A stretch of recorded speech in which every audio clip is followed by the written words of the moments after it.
सरल का मतलब क्या होता है? भोलापन, सहजता। जैसे छोटा बालक वो सर्वप्रिय होता है, सबको अच्छा लगता है, छोटे बड़े सब उसको देख के खुश हो जाते हैं। क्यों? सरल है। शुद्धोषि मुक्तोषि निरंजनोषि संसार मायाम परिवर्जितोषि संसार मायाम परितज्य निद्रा मदालसा वाक्य उवाच बालम। छोटा बालक वो भोला होता है।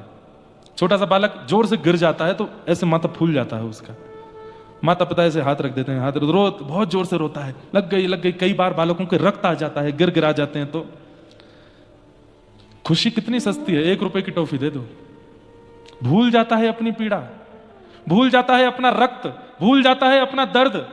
1 रुपए की टॉफी लेकर के डॉक्टर वो क्या बोलते हैं उसको, स्टिचेस कर देता है। मैंने देखा है अपने छोटे छोटे भांजों को, एक के लग गई थी बहुत, इतना पूरा मुंह उसका रक्त में हो गया।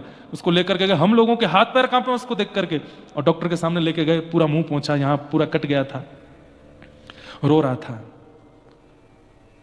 5 रुपए की इतनी बड़ी एक चॉकलेट सी उसको दे दी हाथ में, हंसने लगा, भूल गया पीड़ा अपनी। और डॉक्टर बैठ करके उसके पूरा वो सिलाई कर दी, यहां पर कुछ नहीं हुआ। मैं कहता हूं ये बालक कितना, इसकी खुशी कितनी सस्ती है, इसकी प्रसन्नता कितनी सस्ती है। वही 25 वर्ष का आदमी दुखी हो जाए, 1 रुपए की टॉफी दे दो उसको, भाई तो खुश हो जाए, रोते नहीं दे, टॉफी को तुम्हारे मुंह पे ही मारेगा। क्यों? भोलापन निकल गया, सरलता निकल गई जीवन से, इसलिए ठाकुर जी मिलते नहीं।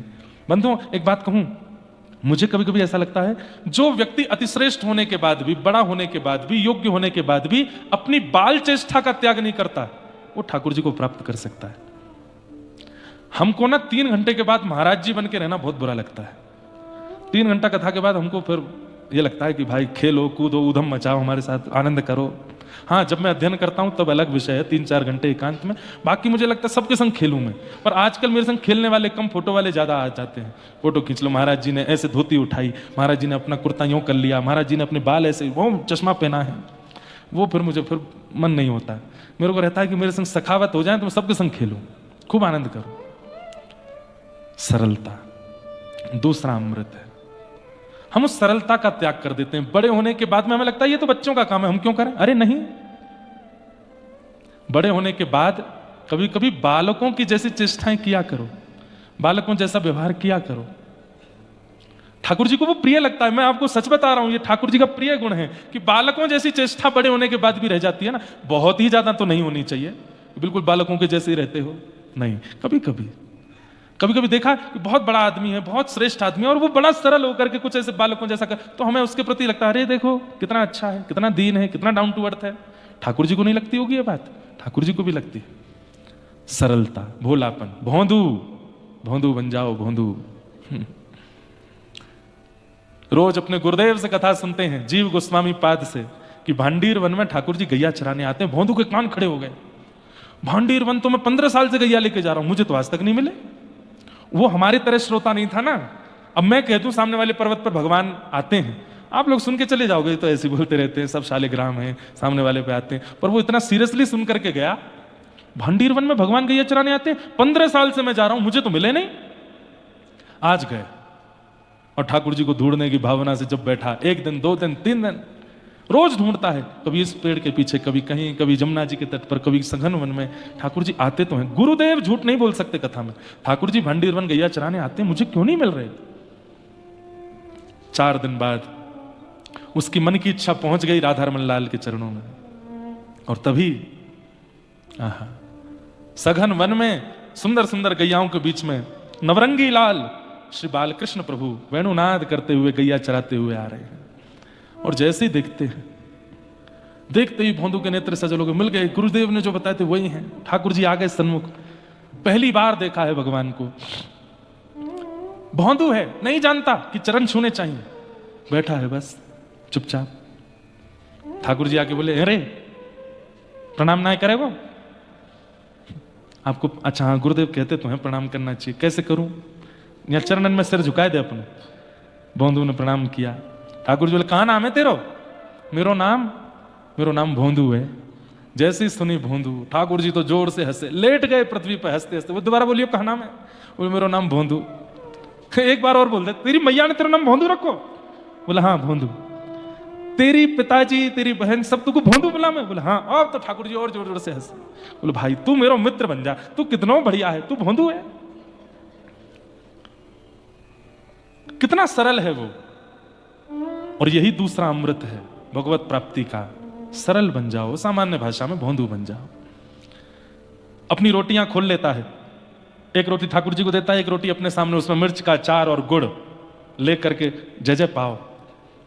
ठाकुर जी जल्दी जल्दी अपनी रोटी पा गए। भोंदू खाने ही वाला था। बोले लामो को दे दे, भूख लग रही बहुत जोर से। भोंदू बोला मैया आपको खिलाती नहीं, भूखे रहते हो, अब तो दे दे जल्दी। और ठाकुर जी छीन करके खा गए।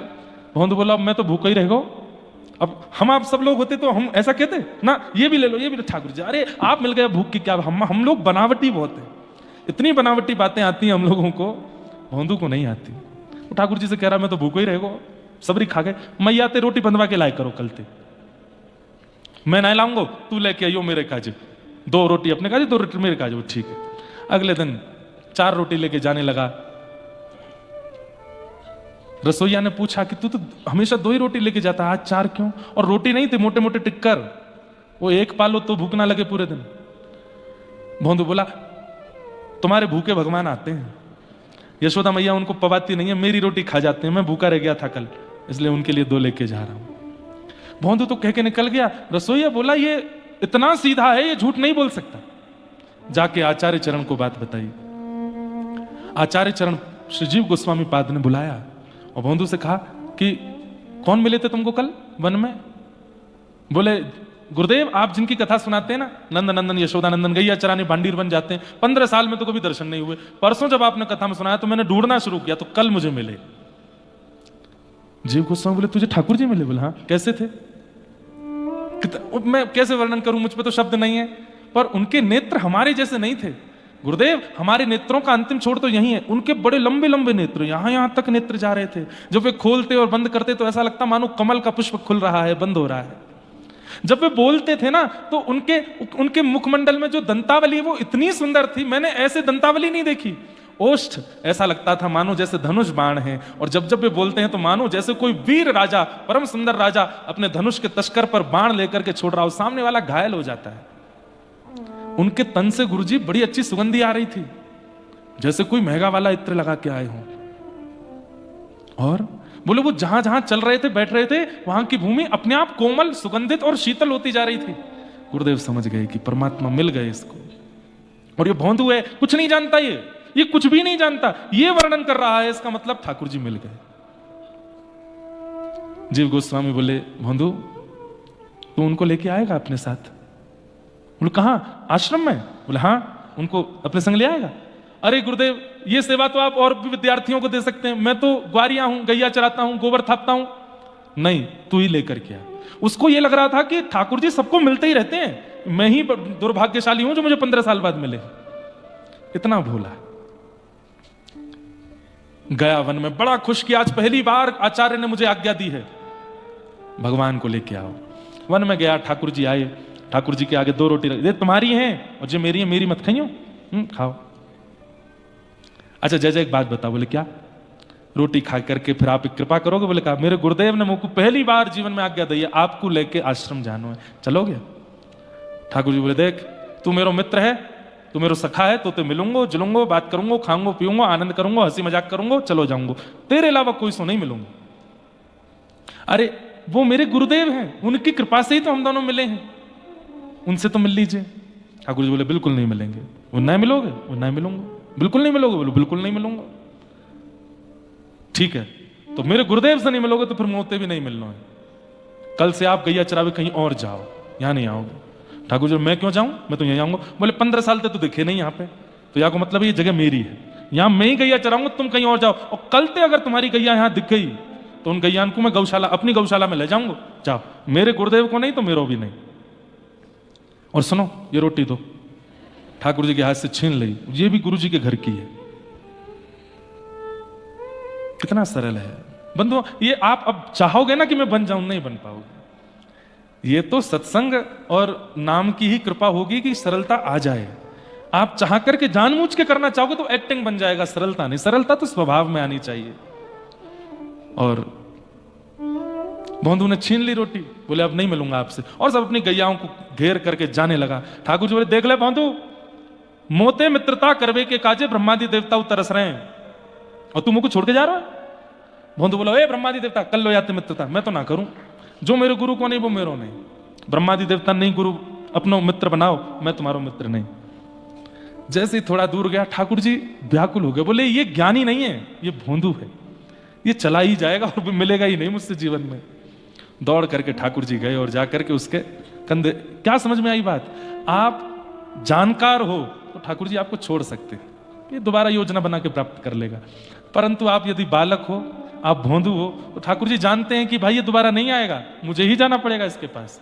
दौड़ करके ठाकुर जी गए और भोंदू के कंधा पे लद गए, ऐसे पीछे से चढ़ गए, बोले सुन ले चल अपने गुरुदेव के पास, देखूं कैसे गुरु तेरा, आप चलेंगे मेरे को, हाँ हाँ मैं चलूंगा। और भोंदू ऐसे उठा करके अपने कंधे पे लेकर के पहुंच गया।